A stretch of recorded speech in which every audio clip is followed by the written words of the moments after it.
Salam sejahtera untuk kita semua.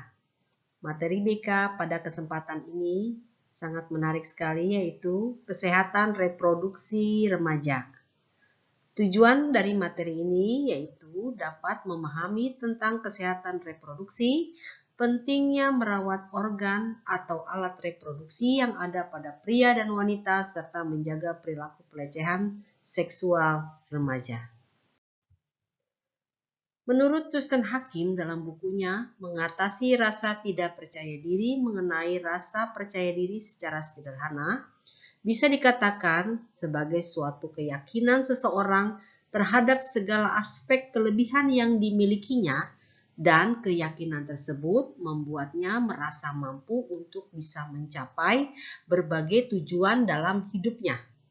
Pendapat lain yang tidak jauh berbeda dinyatakan oleh Anita Lee dalam bukunya 101 Cara Menumbuhkan Percaya Diri, bahwa percaya diri berarti yakin akan kemampuannya untuk menyelesaikan suatu pekerjaan dan masalah.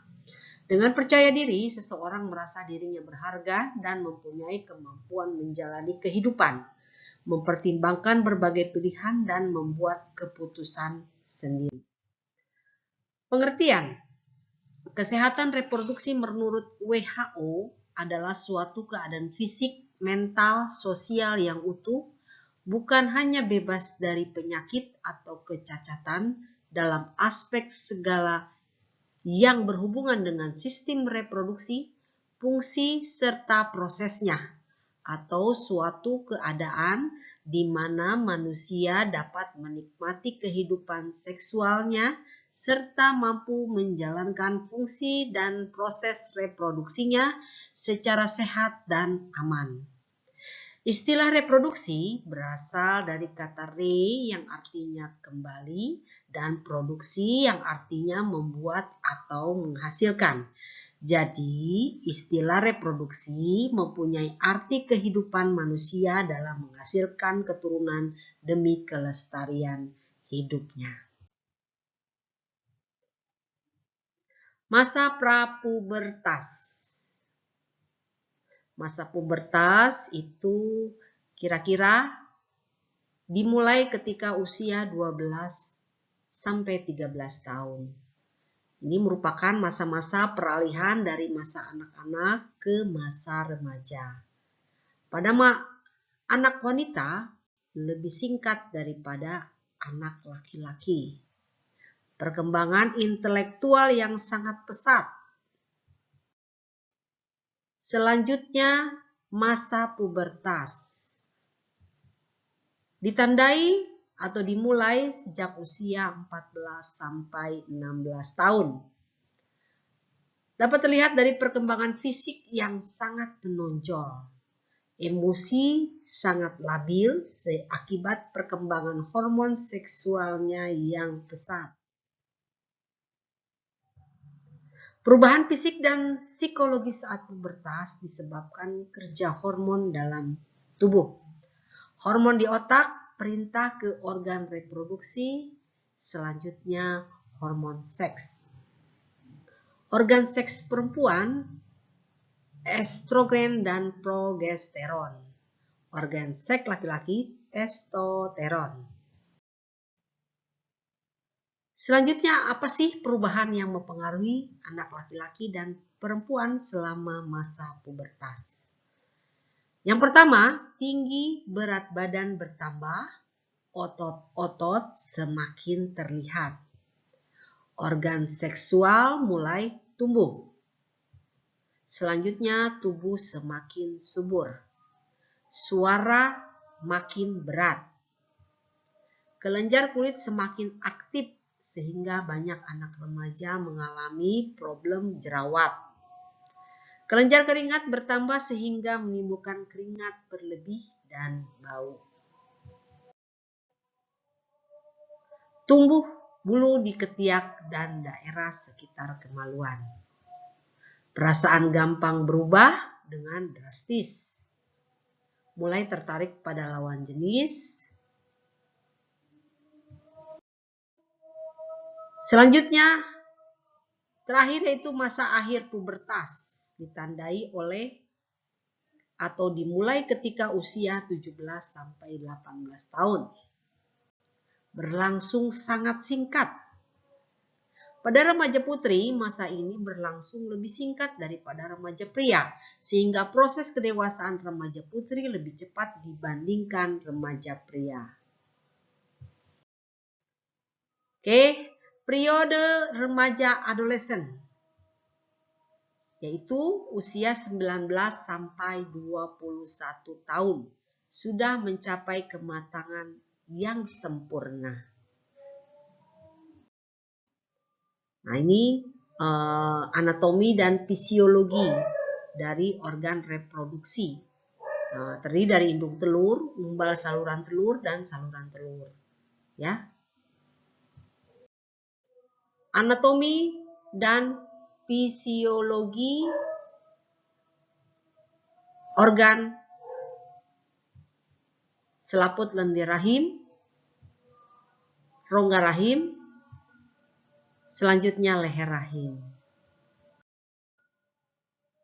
Oke, mari kita lihat bersama di sini organ dalam reproduksi.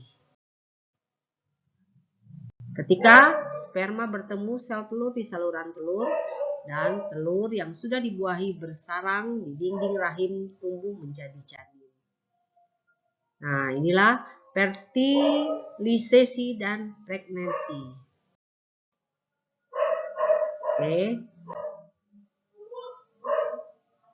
The impact of postmodern sex behavior, kehamilan yang tidak dikehendaki, yang mengakibatkan aborsi kriminalis. Beberapa persoalan yang dihadapi remaja bila menjalani kehamilan yang tidak diinginkan antara lain tentu saja putus sekolah. Biasanya kalau ada siswa yang mengalami hal tersebut akan banyak di antara mereka yang putus sekolah. Demikian pula akibat dari kehamilan tersebut akan mempunyai bayi, ya.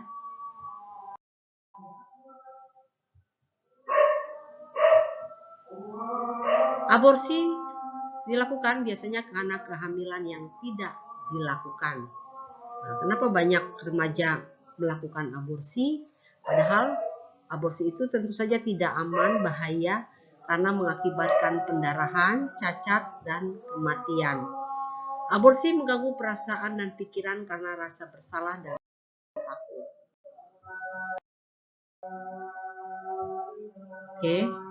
Selanjutnya, menjaga kesehatan saat menstruasi. Pembalut tampon, pembalut harus bersih, lembut, menyerap dengan baik, nggak mengandung bahan alergi, merekat dengan baik di celana, dan jangan lupa sekitar 4 atau 5 kali sehari harus diganti. Dan perhatikan siklus mennya. Memilih pakaian dalam, diganti secara teratur, pilih yang katun karena katun mudah menyerap keringat. Selanjutnya pilih sesuai ukuran, jangan terlalu kebesaran atau kekecilan. Perawatan. Cuci tangan sebelum dan sesudah buang air kecil. Daerah sekitar kemaluan harus dicuci dengan air dan sabun yang lembut minimal sehari sekali. Sesudah mencuci, jangan lupa mengeringkannya dengan handuk dan lap sebelum memakai celana kembali. Oke. Karena kita sekarang mulai mengerti sebab-sebab terjadinya perubahan dalam diri kita dan juga mengerti akibat dari perubahan-perubahan tersebut, berpikir kritis, maka sudah saatnya kita lebih berhati-hati dan bertanggung jawab dalam menggunakan organ-organ reproduksi kita. Beberapa tips. Mencari teman bergaul yang baik. Membaca bahan bacaan yang positif untuk menumbuhkan psikis kita. Mengatur pola makan, banyak beribadah, dan berolahraga secara teratur. Pacaran yang sehat dan tidak pacaran dengan menyadari konsekuensi pilihan yang harus diambil. Program kerja seorang remaja, membuat prioritas cita-cita. Tekun mengejar cita-cita, Selanjutnya memahami bahwa tidak ada orang yang kenyang dengan apa yang dinamakan cinta. Sabar menjalani proses,